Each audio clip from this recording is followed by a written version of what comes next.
271 pemula besar. Di dalam sekte Zen Kering, semua mayat keluarga Ding telah menghilang, dan tidak ada setitik pun debu di lantai batu kapur yang mengilap. Melihat ini, siapakah yang pernah menyangka bahwa sungai darah telah terbentuk di sini? Di dalam aula utama istana, Yang Mulia yang mengenakan jubah penyihir yang indah duduk di singgasana, tangan tulangnya yang menyeramkan diletakkan di sandaran tangan, dan rongga matanya yang kosong menatap ketujuh bawahannya. Kesabaranku sudah habis terkuras oleh manusia-manusia bodoh itu. Nada dingin itu membuat ketujuh bawahan itu terkejut dan langsung berlutut di lantai. Bawahan telah lalai dalam tugasnya. Suara-suara yang gemetar ketakutan terdengar di aula utama istana yang kosong. Yang Mulia perlahan berdiri, karena manusia tidak berani datang, saya sendiri yang akan membasmi mereka satu persatu. Ya, keserakahan, pilih 3 target dulu untuk saat ini. Yang Mulia berkata dengan tenang. Mendengar mereka akan membunuh orang lagi, semua orang dalam 7 dosa menjadi bersemangat. Ya, keserakahan terlihat mengeluarkan seikat bambu dan menuliskan nama-nama berbagai kekuatan pada bambu tersebut, lalu meletakkan bambu tersebut ke dalam kotak kayu dan mulai menggoyangkan kotak kayu tersebut dengan pelan. Suara dentingan batang bambu terdengar di aula utama istana.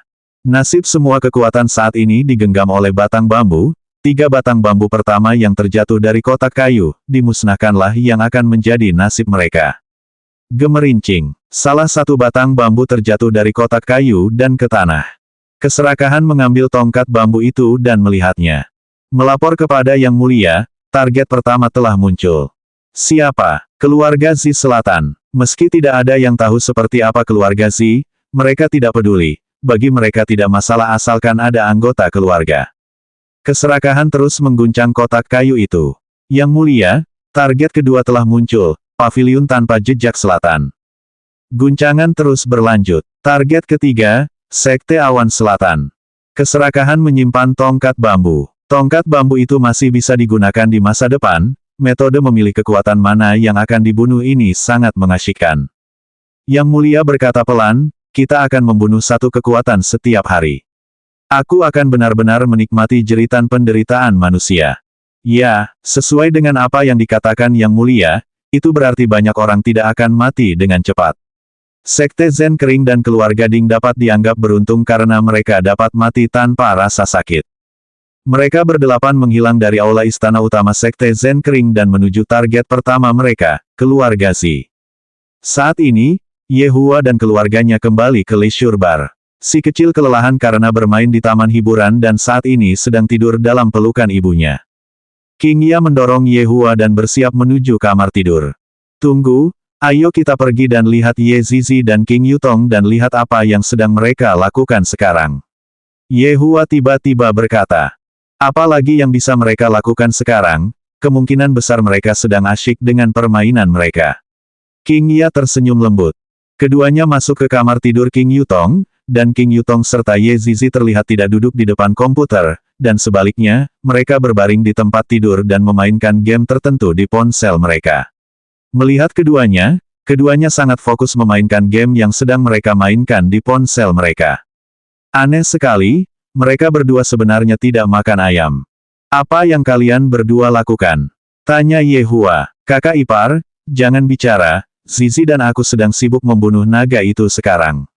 King Yutong berkata dengan hati-hati, sepertinya musuh akan bisa mendengarnya jika dia berbicara terlalu keras. Dengan alisnya yang berkerut erat, Ye Zizi mencibirkan mulutnya dan berkata, kakak, Zizi sudah kalah banyak ronde. Permainan apa sih yang mampu membuat Ye Zizi kalah? Ye Hua ingin mengungkapkan bahwa dia sangat penasaran, dan dia terlihat memberi isyarat kepada King Ya untuk mendorongnya lebih dekat ke Ye Zizi. Tepat saat Ye Hua melihat layar ponsel Ye Zizi, kata, kalah, terlihat di layar ponselnya. Suara lembut tiba-tiba terdengar dari telepon mereka, apa kalian berdua bodoh? Musuh sudah masuk ke markas kita, dan kalian berdua masih melawan naga itu. Aduh, Ye Zizi tidak dapat menerima kenyataan bahwa dia kalah lagi dan mulai berguling-guling dengan panik di tempat tidur, sementara King Yutong benar-benar mulai menjelek-jelekkan siswa sekolah dasar itu. Ye Hua mendengus, lihatlah kalian berdua. Sebuah game saja sudah membuat kalian berdua begitu gelisah. King Ya, bantu aku mengunduh game itu. Ye Hua, Menurutku sebaiknya kamu tidak bermain sekarang, sebaiknya kamu istirahat lebih awal. Ucap King Ya lembut. Ye Hua mengeluarkan ponselnya dan berkata pelan, cepat. Meskipun aku tidak bisa menggendong kalian berdua untuk makan ayam, bukankah aku juga bisa menggendong kalian berdua menuju kemenangan dalam permainan seluler? Haha. Ye Zizi sudah curang, tetapi dia masih belum sebanding dengan musuh-musuhnya ketika 4 musuh mengeroyoknya sendirian. Ketika Ye Zizi dikeroyok oleh 4 musuh, Ye Zizi sangat marah sampai-sampai dia ingin menghisap mereka sampai kering. Manusia yang tidak tahu malu. Hanya tahu cara menggunakan angka untuk menang melawanku. Yutong, game apa yang sedang kamu mainkan saat ini? Raja Kemuliaan. Kakak ipar, kurasa lebih baik kau pergi dan beristirahat saja, permainan ini tidak semudah itu dimainkan. Ye Hua mencibir, game yang tidak sederhana justru menjadi favoritku. Setelah selesai membantu Ye Hua mengunduh game di ponselnya, King Ya menemani Ye Hua dan menontonnya bermain. Sementara itu, Ye Hua, King Yutong, dan Ye Zizi mulai mengantre bersama. Setelah tiba di halaman pemilihan juara, Ye Hua memilih Direnji. Juara ini terlihat agak tampan. Yutong, Zizi, ikuti aku. Saat memasuki permainan, Ye Hua mulai memberikan perintah. Semuanya berada di bawah kendaliku. Ketiganya berjalan ke jalur tengah bersama-sama, dan Ye Hua berkata dengan lemah, hancurkan menara itu. King Yutong, Ye Zizi, kakak ipar, bisakah kamu pergi ke bot lane saja, aku mohon padamu. Kakak, kenapa kamu lebih noob dari anak SD? King Ya tertawa penuh kasih, lalu mencium Ye Hua sebagai penyemangat. Demi ciuman King Ya, aku tidak akan memarahi kalian berdua. Ye Hua mendengarkan keduanya dan berjalan menuju jalur bawah dari jalur tengah. Darah pertama, sambil menatap layarnya yang berwarna abu-abu, Ye Hua berpikir dalam hati, sebenarnya ada 5 orang yang bersembunyi di semak-semak, dan mereka benar-benar membunuhku. Kakak ipar, tolong jangan beri makan. Kakak, jangan beri makan. Ye Hua, kelihatannya kamu tidak bagus dalam permainan ini. King Ya tertawa. Baiklah, aku mengawasi kalian, wahai manusia-manusia licik. Ye Hua mengendalikan championnya dan berjalan ke bot lane, dan sesampainya di bot lane, dia langsung melihat 2 champion musuh. Kapankah aku, sang penguasa tertinggi, pernah takut akan sesuatu? Satu kata, bertarung. King Yutong memegang dahinya saat mendengar bot lane-nya telah terbunuh 2 kali. Ye Zizi bahkan berteriak, kakak, jangan beri makan lagi, bisakah kamu putuskan sambungannya saja? Sepertinya ini adalah permainan yang membutuhkan kecerdasan. Aku harus meningkatkan jagoanku terlebih dahulu, baru bertarung melawan musuh. Benar saja, Ye Hua tidak makan lagi dan bertani dengan para minion dengan damai. Kakak ipar, kita sedang bertarung satu tim, apa yang kamu lakukan? King Yutong menderita. Apa yang kalian teriakkan? Tidakkah kalian lihat bahwa aku masih bercocok tanam untuk mendapatkan barang-barangku? Kalian semua menahannya dulu, tunggu sampai aku mendapatkan barang-barangku, kita tentu akan memenangkan permainan. Kata Ye Hua sambil membunuh antek-anteknya. 20 menit kemudian, Ye Hua akhirnya mendapatkan barangnya. Akan tetapi, 4 orang rekan setim Ye Hua baru saja terbunuh, dan menghadapi 5 jagoan musuh, Ye Hua sama sekali bukan tandingan mereka. Mengalahkan, apakah semua game memiliki semacam permusuhan terhadap saya? Dit Mage dan Sun Fang yang berada jauh di keluarga Ying juga berperan sebagai King of Glory. Sambil bersandar pada bahu kaku Dit Mage, Sun Fang berkata sambil tersenyum, Direnji ini bodoh sekali, dari awal hingga akhir permainan, yang dia lakukan hanyalah bertani para minion. Jie, terjemahan Kekaisaran, benar sekali, Direnji ini lebih pemula daripada siswa sekolah dasar. Jika keduanya tahu bahwa orang yang memerankan Direnji adalah yang mulia, mereka akan segera memilih menjadi aktor. Dalam permainan, ketika seseorang bertindak sebagai aktor, secara praktis berarti bahwa orang tersebut sedang memancing tim musuh untuk menang. Ye Hua, aku akan pergi istirahat dulu, jangan terlalu marah dan akhirnya merusak kesehatanmu. King Ya berkata dengan penuh kasih sayang, dan sebelum pergi, dia tidak lupa memberi Ye Hua ciuman panjang. Namun, saat ini, Ye Hua tidak memiliki suasana hati untuk menikmati ciuman itu. Setelah King Ya pergi, Ye Hua berdiri, lalu berkata kepada Ye Zizi, masuklah sedikit. Ye Zizi mencibirkan mulutnya yang kecil. Si pemula besar ini masih ingin terus mengerjai kita. Sambil berbaring di tempat tidur Ye Zizi, Yehua berkata dengan serius, sekarang aku tahu cara memainkan game ini. Di luar jendela, malam berganti siang, dan saat ini, Dong Huangli sudah bangun dan berniat mencium ayahnya. Pada akhirnya, Dong Huangli menemukan bahwa ayahnya tidak ada di kamar tidur. Kemana ayah pergi? Dong Huangli mendorong pintu kamar King Yutong, dan saat itu juga, dia melihat ayahnya. Dapat dilihat bahwa ekspresi Yehua tidak terlihat begitu baik, sementara King Yutong dan Ye Zizi tampak seperti akan segera mati. 272 kepanikan. Bagaimana mungkin Ye Zizi dan King Yutong tidak terlihat seperti akan mati? Karena Yehua sangat pemula dalam permainan, masuknya Yehua ke dalam tim mereka pada dasarnya meningkatkan kesulitan permainan bagi mereka berdua. Zizi, pergi dan periksa sikatnya. Kakak, aku seorang penyihir, dan kamu seorang tank. Ye Zizi sangat putus asa. Yehua berteriak dengan serius, jika aku, sang tank, mati, siapa yang akan membantu kalian semua menahan kerusakan, dan pada saat itu, apakah kalian semua masih memiliki kesempatan untuk membunuh para juara musuh? Tampaknya tidak ada yang salah dengan apa yang baru saja dikatakan Yang Mulia. Yutong, lindungi aku. Yehua berteriak, dan di dalam game, Huang Zong terlihat perlahan mendekati Arthur, lalu tetap berada di samping Arthur. Pemberi kerusakan boleh mati, tetapi tank tidak boleh mati. Dengan cara mereka bermain, tidak mengherankan jika mereka kalah sepanjang malam. Ayah, apa yang kalian semua mainkan? Dong Huangli melompat ke tempat tidur dan bertanya dengan rasa ingin tahu. Oh, jadi kalian semua berperan sebagai Raja Kemuliaan. Ahli sudah menjadi Raja tertinggi. Ketiganya menatap ke arah Dong Huangli, dan raut wajah mereka seolah bertanya, apakah Raja tertinggi tangguh? Saat ini, ketiganya masih belum memainkan mode peringkat, dan mereka bahkan tidak tahu apa itu perunggu. Melihat senyum manis putrinya, suasana hati Yehua pun menjadi lebih baik. Ahli, apakah menjadi Raja tertinggi itu hebat dalam permainan? Tentu saja, ahli adalah 100 teratas di seluruh server. Ahli kecil, tolong gendong aku, kata King Yutong tergesa-gesa. Ye Zizi memeluk Dong Huangli, ahli, kemari dan gendong aku untuk satu permainan. Baiklah, baiklah, baiklah, biar aku pergi mencari ibu dan meminta ponselnya dulu. Namun, 1 jam kemudian, Dong Huangli akhirnya mengerti apa arti dari tidak dapat dibawa. Jadi, Bibi King dan Bibi Ye adalah orang yang sangat bodoh. Dan yang paling bodoh adalah ayah. Ketika ayah melihat aku diganggu, dia akan langsung masuk tanpa berpikir sama sekali. Meskipun papa noob banget, tapi aku suka banget sama papa. Yehua yang saat itu sedang asyik bermain game tiba-tiba menerima kabar dari Wei Chang. Yang Mulia, keluarga Zi telah dimusnahkan. Keluarga Zi, belum pernah dengar sebelumnya. Yehua asyik bermain gamenya. Dan sebenarnya, kalah atau menang tidaklah penting. Yang penting adalah menemani putrinya.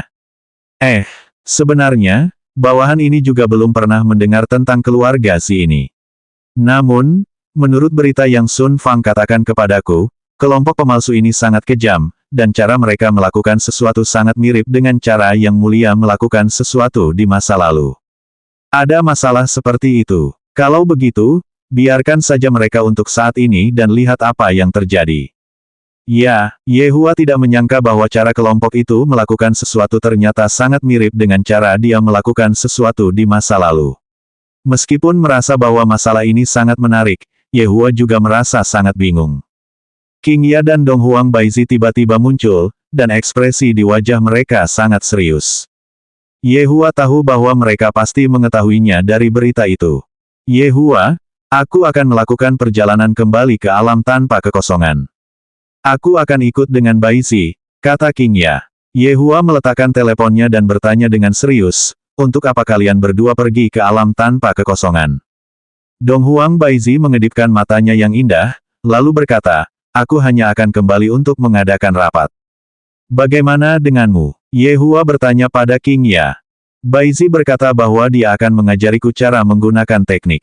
Yehua berpikir sebentar, lalu berkata dengan serius, jika kalian berdua berani tidak memberitahuku apapun dan membuat keputusan sendiri, aku akan menamparkan pantat kalian berdua sampai bengkak. Ayah, tampan, Dong Huangli mengacungkan jempol pada ayahnya. Ibu memang penurut sekali di hadapan ayah, jauh lebih penurut dibanding saat ahli di hadapan ayah. Kedua wanita itu berjanji dengan senyum di wajah mereka. Setelah kalian berdua pergi, siapa yang akan menjagaku? Ye Hua menanyakan pertanyaan yang membuatnya khawatir. King Ya menatap Ye Zizi, lalu menatap adiknya, Yu Tong, aku akan menyerahkan kakak iparmu ke tanganmu saat aku pergi. Ah! King Yu Tong berteriak kaget, lalu menatap kakak iparnya sambil menggigil. Setelah selesai berbicara, kedua wanita itu pergi. Dan setelah selesai memainkan satu ronde permainan, Dong Huangli langsung pergi. Bibi King dan Bibi Ye benar-benar noob, dan ayah adalah yang paling noob. Aku harus pergi menonton kartun saja. Setelah putrinya pergi, Ye Hua berkata dengan lemah, Yu Tong, apa yang kamu tunggu? Datang dan bantu aku mengganti pakaianku. Kakak ipar, kamu tidak perlu berpura-pura lagi, kakak perempuanku tidak ada di sini. King Yu Tong berkata sambil mencibirkan mulutnya yang kecil. Aku sudah dikerjai olehmu sepanjang malam, jadi tolong lepaskan aku. Wajah Ye Hua langsung berubah serius, kau tidak mendengarkanku. Kemarilah dan berbaringlah di kakiku. Ye Zizi meringkuk di sudut, berharap tidak terseret ke dalam hal ini. Kakak ipar, kamu, cepatlah. Setelah tidak mengajarimu selama beberapa hari, kau menjadi sangat nakal, ya. Sebenarnya, Ye Hua ingin mengajari King Yu Tong karena tangannya terasa gatal. King Yu Tong menoleh ke arah Ye Zizi untuk meminta bantuan, dan Ye Zizi langsung menutupi kepalanya dengan selimutnya. Kakak ipar, jangan pukul terlalu keras. Dengan wajah memerah, King Yu Tong berbaring di paha Ye Hua. Bokongku akan ditampar lagi oleh kakak ipar, aku merasa sangat senang. Sebuah simfoni yang indah mulai bergema di dalam kamar tidur. Setelah beberapa saat, Ye Hua meninggalkan kamar tidur sambil berada di kursi rodanya dan menuju kamar tidurnya sendiri untuk tidur. King Yu Tong mengusap pantatnya. Pantatku sakit dan terasa mati rasa. Kakak King, apakah kamu merasa baik-baik saja? Ye Zizi menjulurkan kepala kecilnya dan bertanya dengan rasa ingin tahu. Beristirahatlah dengan baik, kepalamu. Aku sangat lelah, aku akan tidur sekarang. King Yu Tong berkata dengan kesal, lalu berbaring di tempat tidur dengan bagian depan tubuhnya di tempat tidur. Dia tidak berani berbaring di tempat tidur dengan bagian belakang tubuhnya di tempat tidur. Masokis. Ye Zizi bergumam, lalu ikut tertidur. Sementara mereka semua tertidur, seluruh dunia kultivasi kacau balau, semua orang panik dan khawatir terhadap keselamatan jiwanya sendiri. Di luar rumah keluarga bangsawan, ada sekelompok orang yang mencari keluarga bangsawan untuk meminta penjelasan. Dan di antara orang-orang itu, ada kepala keluarga, pemimpin sekte, dan sebagainya. Keluarga bangsawan itu semua pengecut. Begitu sesuatu terjadi, mereka semua langsung bersembunyi seperti kura-kura. Salah satu kepala keluarga berkata dengan marah. Setiap tahun, saya serahkan begitu banyak uang kepada keluarga-keluarga bangsawan itu. Namun, ketika masalah serius seperti ini muncul, mereka malah mengabaikan masalah tersebut dan membiarkan masalah itu tanpa ditangani. Baru beberapa hari berlalu, Sekte Zen Kering, keluarga Ding, dan keluarga Si semuanya telah dimusnahkan. Kudengar, bahkan hingga sekarang, jeritan kesakitan yang dapat membuat bulu kuduk meremang masih terdengar dari keluarga Si.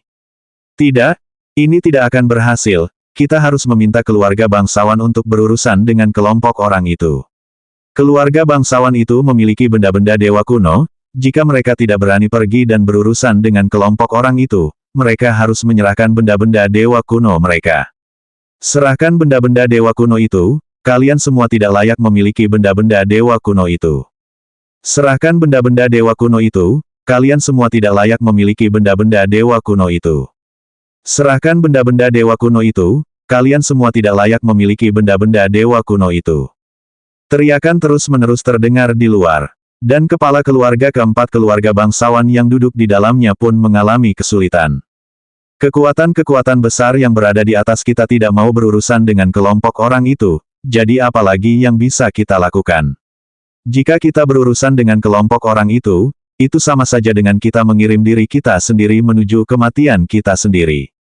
Karena mereka tidak berperasaan, kita tidak perlu setia. Diao Lang berdiri dari tempat duduknya, lalu berjalan keluar dengan lugas. 3 orang lainnya segera mengikuti Diao Lang. Bukannya kita tidak mau mengurusi kelompok orang tersebut, tetapi kita tidak punya daya untuk mengurusi kelompok orang tersebut. Diao Lang berdiri di udara dan berteriak kepada beberapa ratus orang, para kepala keluarga, para sahabat, dan para saudara dan saudari. Jangan panik.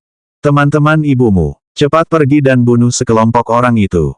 Orang-orang di bawah sama sekali tidak menunjukkan muka, dan tepat setelah Diao Lang berbicara, mereka langsung mulai mengumpat Diao Lang. Kapan keluarga bangsawan pernah dikutuk seperti ini sebelumnya? Namun, dengan situasi saat ini, tidak dapat dihindari bagi mereka untuk dikutuk. Emosi Wu Sheng sebenarnya tidak begitu bagus, dan dia terlihat berteriak, "Kalian semua, diam." Seperti yang diharapkan, kekuatan bela diri adalah satu-satunya cara untuk menekan orang-orang itu. Diao Lang menghela napas pelan, "Semuanya, aku sudah melaporkan masalah ini ke kekuatan besar, tetapi kekuatan besar itu sama sekali menghindari masalah ini. Kami, keluarga bangsawan, juga bingung harus berbuat apa sekarang. Bagaimana mungkin, salah satu tanggung jawab negara-negara besar adalah menjaga ketertiban di wilayah selatan, kalian pasti berbohong kepada kami." Seketika, suasana berubah seperti pasar, dengan semua orang berteriak dan menjerit. Semua orang itu adalah pemimpin suatu kekuatan, namun saat ini, mereka bertindak seperti sekelompok pedagang asongan. Kekuatan keluarga Ying menjadi sangat lemah karena pertempuran mereka melawan alam tanpa kekosongan, sehingga keluarga Ying menolak untuk berurusan dengan kelompok orang itu. Dan mengenai keluarga Ji, mereka sama sekali mengabaikan kita. Kita, keluarga bangsawan, juga mengalami kesulitan. Teriak Diao Lang, dan suaranya dipenuhi dengan ketidakberdayaan. Kalau kalian semua ingin mencari pertolongan, sebaiknya kalian pergi dan mencari kekuatan besar untuk meminta pertolongan. Apa gunanya mencari kami untuk meminta pertolongan? Keluarga Ding dibasmi oleh sekelompok orang itu hanya dalam hitungan detik, jadi apa yang membuat kalian semua berpikir bahwa kita mampu menghadapi kelompok orang itu? 273 Kematian Pengadilan. Semua kepala keluarga telah mendengar bahwa telah terjadi pertempuran besar antara keluarga Ying dan alam tanpa kekosongan, dan sekarang setelah pertempuran itu dikonfirmasi oleh Diao Lang, mereka tetap tidak dapat menahan diri untuk berseru keheranan. Demi kejayaan wilayah selatan, keluarga Ying berperang dengan alam tanpa kekosongan. Sementara itu, keluarga Ji terkutuk ini, kekuatan mereka masih utuh dan kuat, namun mereka malah bersembunyi dan menghindari berurusan dengan kelompok orang itu. Mari kita minta keluarga Ji untuk menangani kelompok orang itu. Benar sekali, benar sekali. Kekuatan keluarga Ji adalah yang terkuat saat ini. Semuanya, jangan panik. Kita akan menuju ke keluarga Ji bersama-sama dan menekan keluarga Ji untuk pergi dan menangani kelompok orang itu. Kepala keluarga bangsawan, kalian berempat harus membawa kami ke keluarga Ji. Benar sekali. Kita harus pergi ke keluarga Ji dan menekan mereka untuk berurusan dengan sekelompok orang itu. Saya akan pergi dan membeli pengeras suara. Saya akan pergi dan membeli spanduk. Saya akan pergi dan memanggil lebih banyak orang untuk bergabung dengan kita. Keempat kepala keluarga bangsawan saling berpandangan. Apa yang harus kita lakukan? Situasinya makin tidak terkendali. Lupakan saja, kami akan membawanya ke keluarga Ji, dan masalah lainnya bukan urusan kami, kata He Tian serius.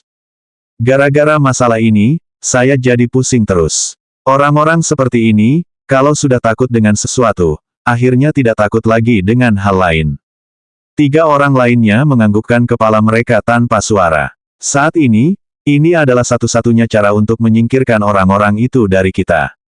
Sementara itu, di alam tanpa kekosongan, Dong Huang Baizi membawa serta King Ya untuk mengambil bagian dalam pertemuan penting. Awalnya, King Ya menolak ikut serta dalam pertemuan itu, tetapi Dong Huang Baizi berkata bahwa mereka sekarang adalah keluarga, dan tidak ada yang perlu disembunyikan dari King Ya. Pada akhirnya, Dong Huang Baizi menyeret King Ya ke aula istana utama. Di aula utama istana, King Ya menyatakan bahwa dia akan duduk di kursi bawah dan mendengarkan, dia tidak akan duduk bersama dengan Dong Huang Baizi di kursi utama. Tanpa pilihan, Dong Huang Baizi mengatur tempat duduk untuk King Ya di kursi bawah. Di aula utama istana, selain Yuan De, Xing Han, dan He Xuan, 5 perwira militer baru dari alam tanpa kekosongan juga hadir dalam rapat tersebut. Kelima perwira baru itu bingung dengan King Ya yang duduk tepat di bawah permaisuri mereka, tetapi mereka tidak mengatakan apa-apa. Lagi pula, di mata mereka, King Ya adalah keluarga dengan permaisuri mereka, dan selama pertempuran melawan keluarga Ying, kontribusi King Ya dalam pertempuran itu tidaklah kecil karena dialah yang memukul mundur keluarga Ying pada akhirnya. Yuan De dan dua tetua lainnya tidak mengatakan apa-apa. Di mata mereka, King Ya memiliki garis keturunan Nuwa, dan sebagai seseorang yang memiliki garis keturunan Nuwa, tidak masalah bahkan jika King Ya duduk di level yang sama dengan permaisuri mereka. Yang mulia, wilayah selatan saat ini sedang menghadapi musibah besar, haruskah kita membantu mereka atau tidak? Yuan De mengangkat topik yang paling penting dalam pertemuan hari ini, haruskah mereka membantu wilayah selatan atau tidak?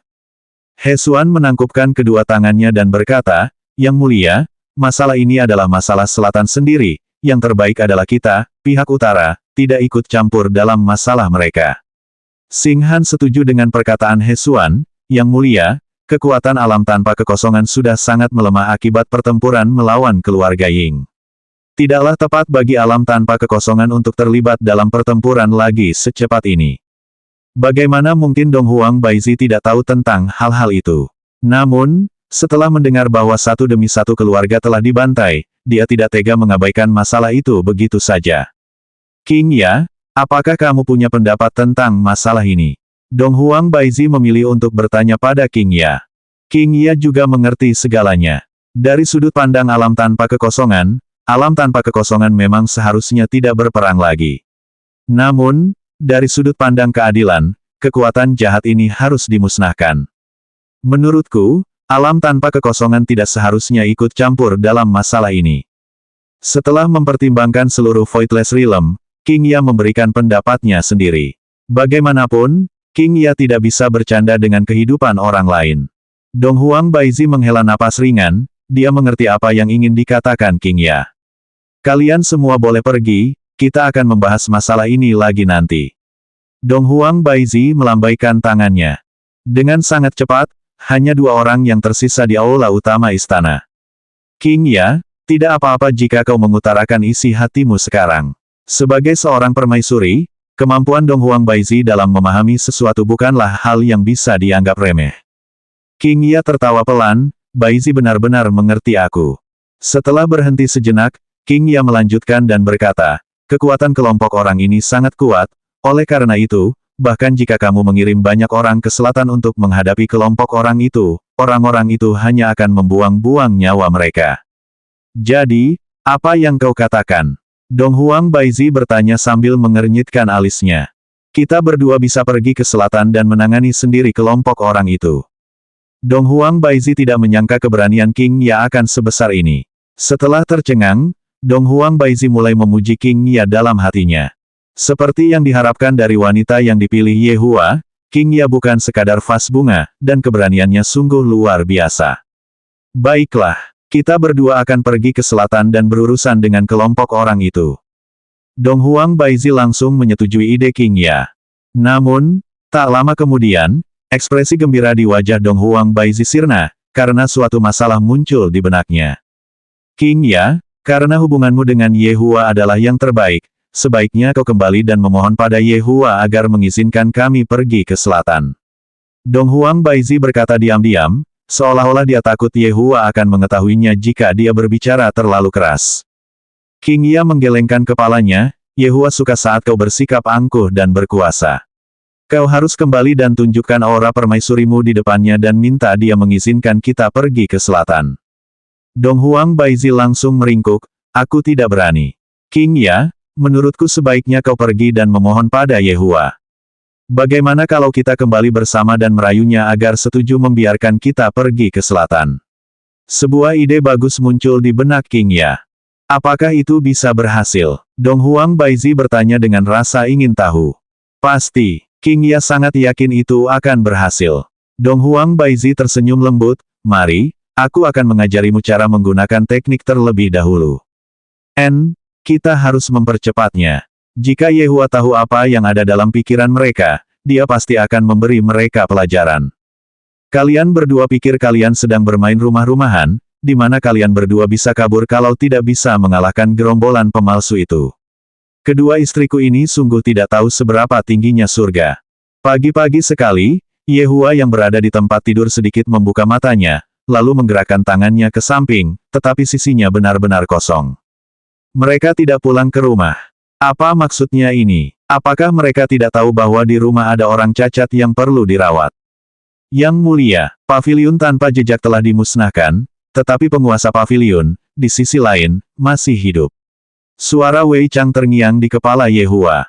Saat ini, Master Paviliun tanpa jejak Ge Zeng sedang menuju ke keluarga Ji, dan masih sama sekali tidak menyadari bahwa paviliun tanpa jejaknya telah dimusnahkan. Dan karena Ge Zeng tidak berada di paviliun tanpa jejak, dia akhirnya selamat dari malapetaka. Yehua berkata, kecepatan kelompok pemalsu ini cukup cepat, mereka memusnahkan satu kekuatan setiap hari. Yang mulia, haruskah kita mulai melakukan sesuatu sekarang? Apa yang harus kulakukan? Panggil polisi saja. Petik 2, petik 2. Setelah memutus sambungan dengan Wei Chang, Yehua turun dari tempat tidurnya, lalu menyalakan sebatang rokok. Berdiri di dekat jendela dan melihat ke arah toko hotpot yang tidak jauh dari sana, Yehua berpikir dalam hati, apakah ada yang memanipulasi keadaan untuk memaksaku datang? Atau aku yang terlalu banyak berpikir? Selalu ada orang yang berpikir bahwa mereka dapat menantangku. Dan pada akhirnya, nasib mereka hanyalah satu kata, kematian. Mengapa ada orang yang suka mencari kematian? Sebuah riak tiba-tiba muncul di kamar tidur, dan Yehua terlihat langsung melompat ke tempat tidurnya. King Ya dan Dong Huang Baizi terlihat muncul di kamar tidur. Sambil menatap Yehua yang sedang tertidur lelap, keduanya mencium bau rokok yang mengepul di udara. Yehua ini, dia bisa merokok sambil tidur. Yehua, bangun. King Ya mengguncang Yehua dan memanggilnya dengan lembut. Yehua membuka matanya dan menatap kedua wanita itu, kalian berdua sudah kembali. Apakah kamu baru saja merokok? Dong Huang Baizi bertanya dengan rasa ingin tahu. Saya memang baru saja menghisap sebatang rokok, dan saya kembali tidur setelah menghabiskan sebatang rokok itu.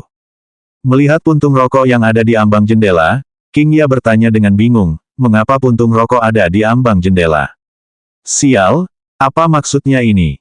Apa kalian berdua menanyaiku? Aku bahkan belum bicara dengan kalian berdua tentang masalah kalian berdua begadang semalaman. Aku membuang puntung rokok itu dari tempat tidur. Apa yang kalian berdua lakukan? Bahkan tidak kembali ke rumah. Yehua mulai mengalihkan topik pembicaraan dan bertanya dengan ekspresi serius di wajahnya. King Ya dan Dong Huang Baizi saling berpandangan.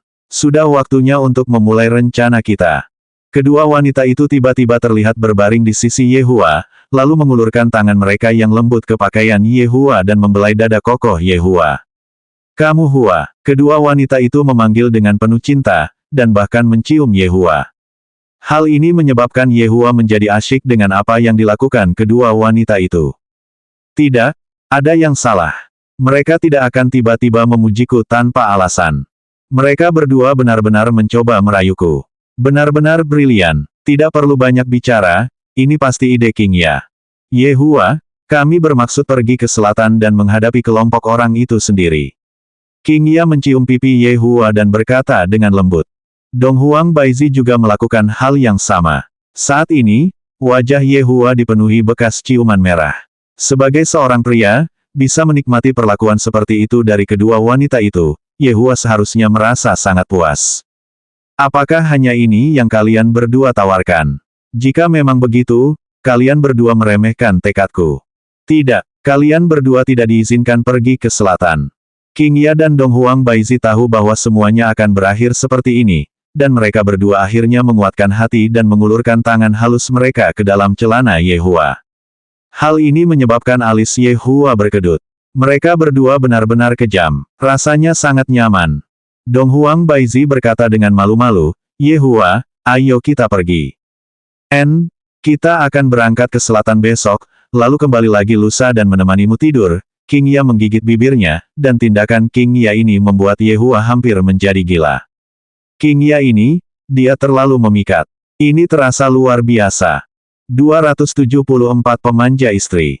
Yehua yang merasa seperti berada di surga menganggukkan kepalanya. Namun, saat Yehua menganggukkan kepalanya, tangan halus itu lenyap, dan perasaan nyaman itu pun langsung lenyap pula.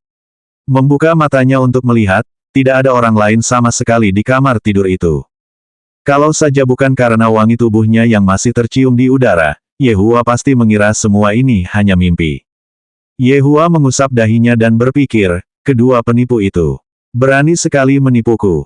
Bagus, akhirnya aku mengizinkan mereka pergi ke selatan untuk berurusan dengan kelompok pemalsu itu. Haruskah aku menarik kembali kata-kataku? Tidak, ini bukan sesuatu yang akan dilakukan oleh orang sepertiku. Kata-kata yang aku ucapkan, bahkan 9 naga pun tidak akan mampu menariknya kembali. Namun, rencanaku sekarang kacau balau. Hanya berdasarkan kemampuan yang dimiliki mereka berdua, mereka seperti mengirim diri mereka sendiri menuju kematian. Sepertinya, aku harus pergi dan menghadapi kelompok pemalsu itu sendiri. Karena mereka berencana pergi ke selatan besok untuk menangani kelompok pemalsu itu, aku akan membantu mereka mengurus kelompok pemalsu itu malam ini. Juga, sudah waktunya bagiku untuk pergi dan bertemu dengan kelompok pemalsu itu. Wei Chang, Yehua berkata dengan lemah. Yang mulia, apakah Anda punya perintah untuk saya? Kita akan mengunjungi kelompok pemalsu itu malam ini dan membasmi mereka. Ya, meskipun Wei Chang tidak tahu mengapa Yang Mulia tiba-tiba ingin berurusan dengan kelompok pemalsu itu, Wei Chang tidak mengajukan pertanyaan apapun dan hanya menanggapi dengan hormat. Sementara itu, tepat pada saat ini, dalam persiapan untuk pertempuran besar besok, King Ya saat ini sedang menjalani pelatihan jahat Dong Huang Baizi. Keduanya sama sekali tidak menyadari bahwa Yehua akan membantu mereka menyingkirkan rintangan mereka malam ini. Seperti yang diharapkan dari Yehua, si tukang manja istri. Berita tentang paviliun tanpa jejak telah dibasmi dan menyebar ke seluruh wilayah selatan dalam sekejap, menyebabkan kepanikan menjadi semakin parah. Semua sekte dan keluarga melakukan isolasi dan menyebarkan pengikut dan anggota mereka ke seluruh wilayah selatan. Sementara itu, penduduk di utara agak bersukacita atas kemalangan di selatan. Keluarga Ji terletak di sebuah hutan yang terletak di barat daya, dan hampir sama dengan alam tanpa kekosongan, ada lapisan penghalang yang menutupi wilayah keluarga Ji. Akan tetapi, penghalang milik keluarga Ji jauh lebih lemah jika dibandingkan dengan penghalang milik alam tanpa kekosongan. Tentu saja, bagi Yehua, tidak peduli apapun penghalangnya, itu hanya masalah satu puntung rokok. Saat ini, di luar penghalang, ribuan orang terlihat berkumpul. Spanduk, pengeras suara, dan megafon terlihat di mana-mana. Tidak bagus, tidak bagus. Seorang pria terlihat muncul di udara dan berteriak dengan ekspresi bingung. Ada apa? Apa terjadi sesuatu lagi? Paviliun tanpa jejak telah dimusnahkan.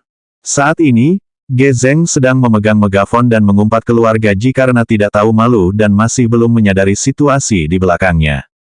Master Paviliun Ge, jangan berteriak lagi, sesuatu yang besar telah terjadi. Seseorang yang berada di belakang Ge Zeng menepuk Ge Zeng dan berkata. Ge Zeng menoleh dan berteriak, apa masalahnya? Saat ini, hal terpenting adalah menekan keluarga Ji untuk keluar. Paviliun tanpa jejakmu telah dimusnahkan.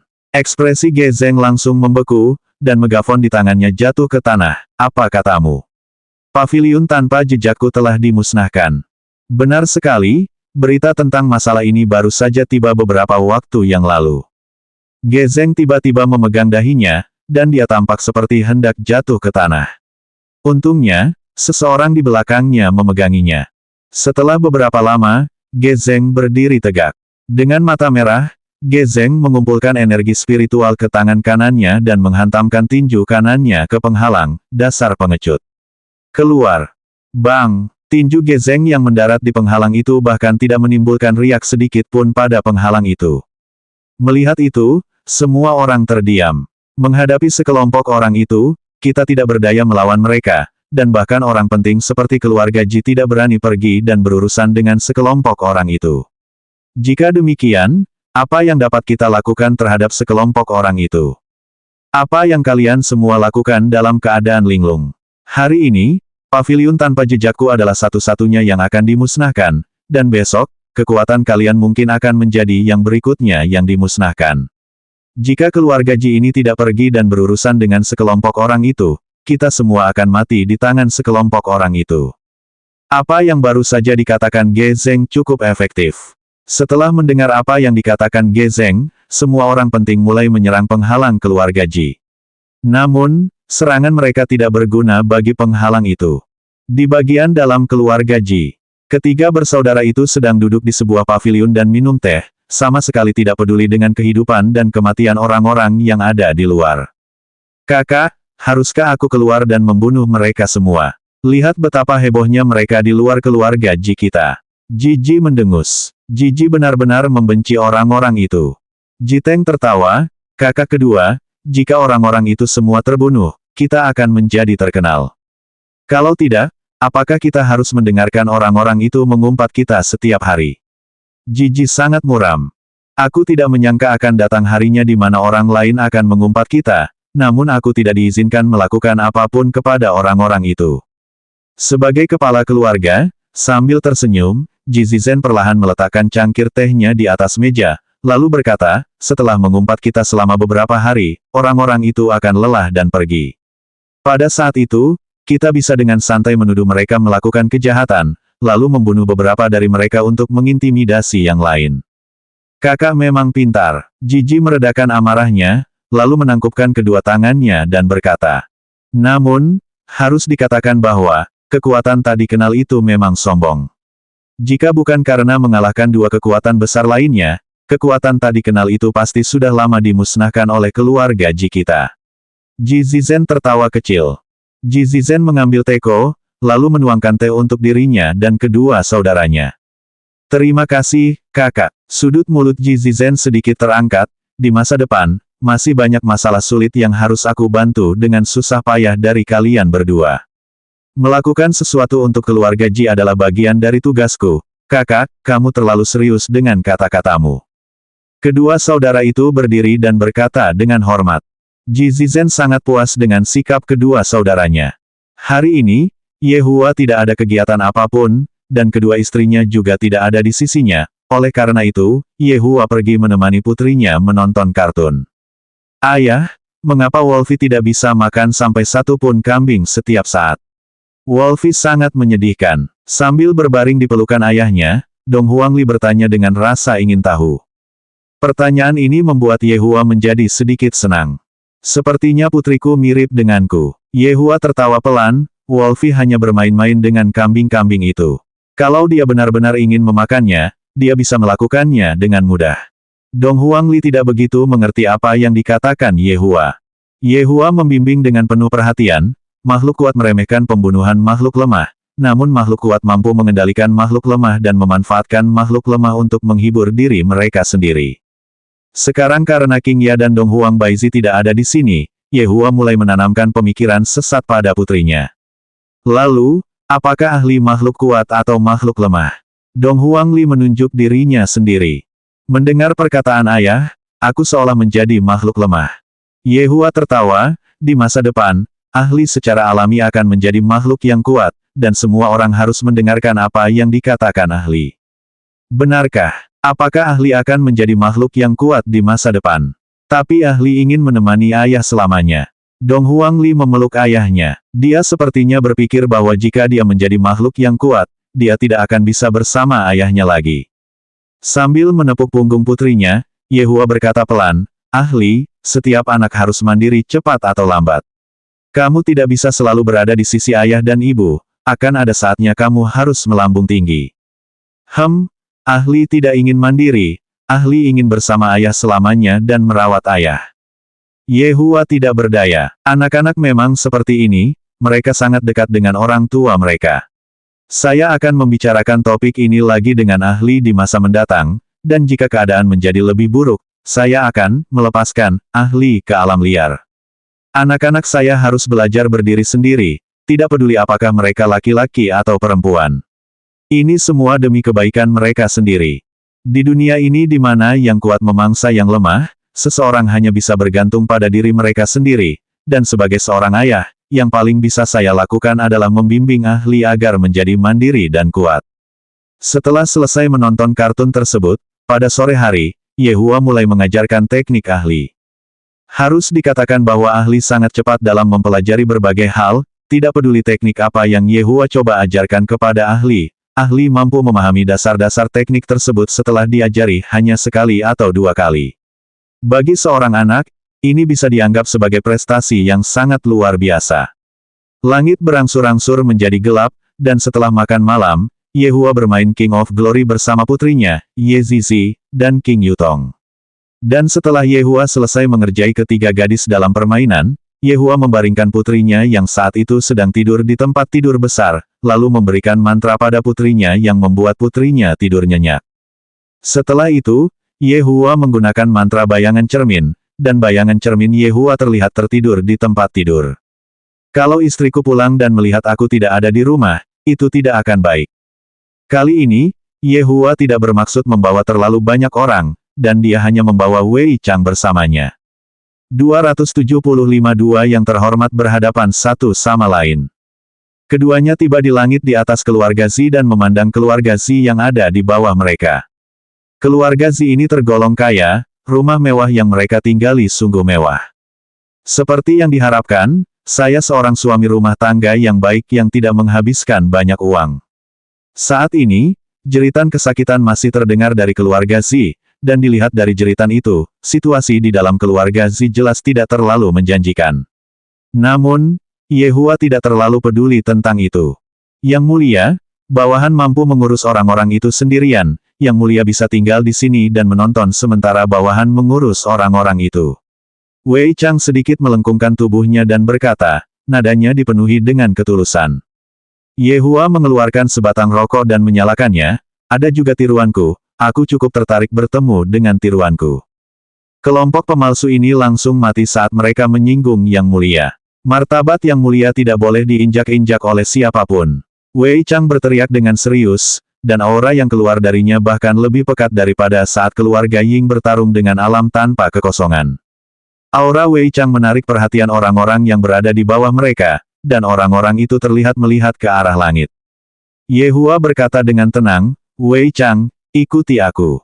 Ya, setelah selesai berbicara, mereka berdua mendarat di rumah keluarga Zi. Rumah itu dipenuhi bau darah, dan anggota tubuh yang terpotong berserakan di mana-mana.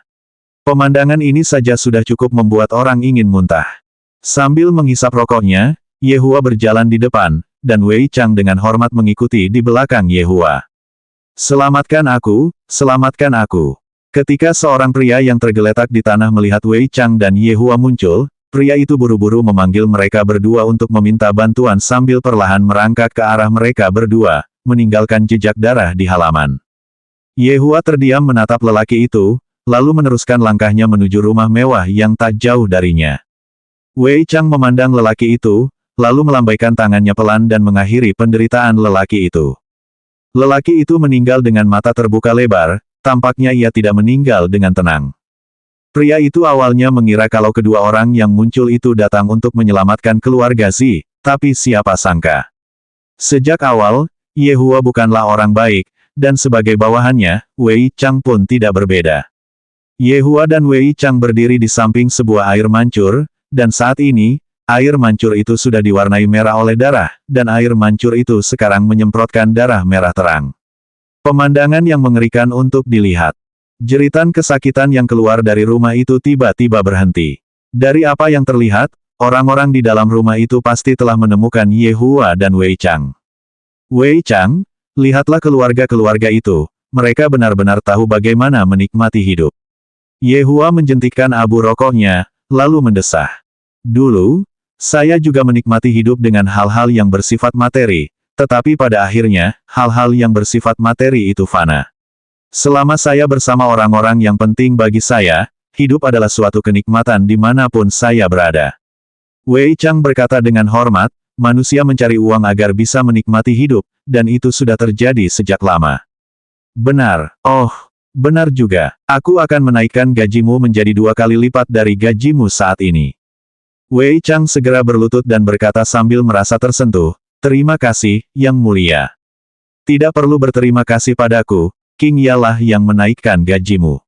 Aku bahkan lebih miskin darimu. Saat memikirkan King Ya, Yehua tidak bisa menahan tawanya. Ah! Wei Chang berteriak kaget. Ekspresi Yehua berubah dan berkata dengan dingin, mengenai masalah ini, tidak apa-apa jika kau mengetahuinya, tetapi jika masalah ini tersebar, aku akan memerintahkanmu untuk memutuskan hubungan dengan Xiao Tangmu. Bawahan tidak akan berani. Wei Chang buru-buru berkata. Saat ini, Wei Chang merasa bahwa dia tahu terlalu banyak, dan itu bukan hal yang baik. Pintu rumah terlihat terbuka, dan 4 sosok perlahan berjalan keluar dari rumah. Saat melihat keempat sosok itu, Ye Hua sedikit terkejut. Kerangka ini sangat mirip denganku. Ekspresi itu, cara berjalannya, dan auranya yang keren, bagaimana mungkin semuanya bisa begitu mirip. Dan jubah penyihir itu, sampai hari ini, jubah penyihir itu masih ada di cincinku, jadi, bagaimana mungkin dia bisa memiliki jubah penyihir itu juga. Ye Hua tidak bisa menahan diri untuk tidak terkesiap karena terkejut. Kerangka itu terlalu mirip dengannya. Setelah itu, Ye Hua melihat ke arah barang palsu Ye Zizi. Meskipun barang palsu milik Ye Zizi tidak benar-benar mirip dengannya, namun ekspresi pada wajah barang palsu tersebut mencerminkan jati diri Ye Zizi. Sedangkan pria yang mengenakan jas itu, dia pasti tiruan Wei Chang. Lumayan. Dan anak muda di sana, dia pasti tiruan Lai Gu. Seluruh tubuhnya memancarkan aura yang buruk. Siapa kamu? Ye Hua palsu bertanya dengan tenang. Haha, bahkan nada bicara palsu ini sangat mirip dengan nada bicaraku. Ini agak menarik. Untuk mencegah tubuh jasmaninya rusak, Ye Hua mengungkapkan wujud aslinya. Biu, sebuah kerangka muncul di mata keempat orang itu. Ye Zizi palsu menatap Ye Hua yang asli dengan ekspresi tercengang di wajahnya, lalu melihat ke kiri dan ke depan.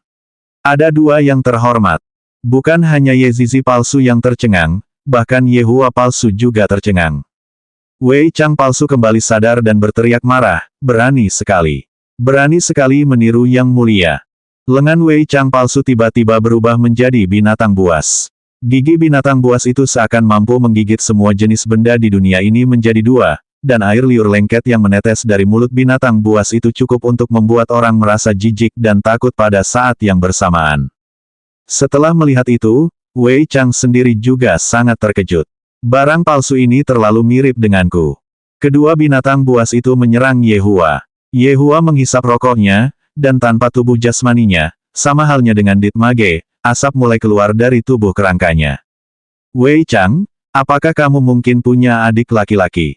Ye Hua menoleh dan bertanya dengan rasa ingin tahu. Wei Chang tersenyum rendah hati, Yang Mulia, bawahan ini tidak memiliki saudara kandung.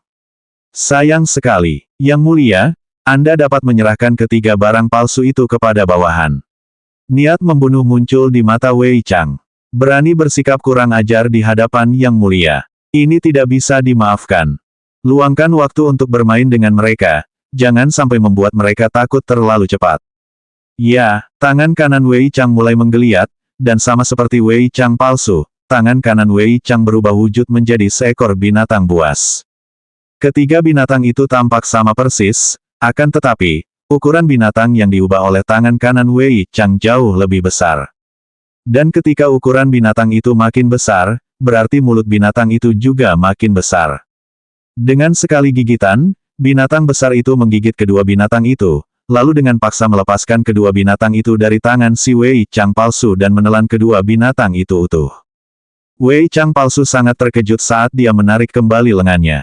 Dan saat lengan Wei Chang palsu berubah kembali menjadi normal, lengannya terlihat masih utuh.